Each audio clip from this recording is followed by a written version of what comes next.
Hi everyone, in front of me I've got a Motorola Moto X40 and let me share with you how to change this navigation type with the buttons to the gestures. So first of all we have to find and open the settings, so let me do it. And here let's scroll down to find the gestures. Now let's tap on the system navigation, and as you can see here we've got two different options. Obviously right now we've got the 3 buttons navigation, and just a quick disclaimer before we will actually set the gestures, you can customize this mode just by tapping on those settings icon, and here you can decide whether you want to use this option or not. So in order to set the gestures we have to tap on this option, and as you can see the 3 buttons navigation will immediately disappear.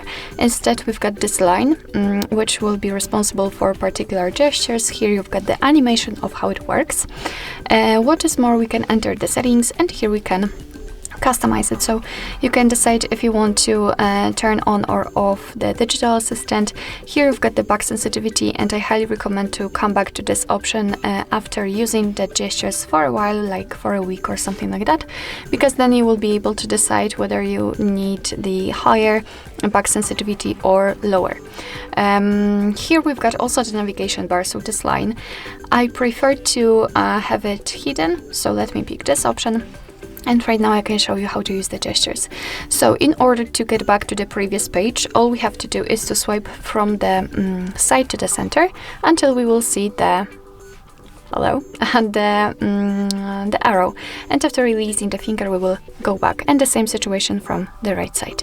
If you want to get back to the home page, then all you have to do is to swipe your finger from the bottom to the center, and it should be a quick movement, and as you can see we've got the home page.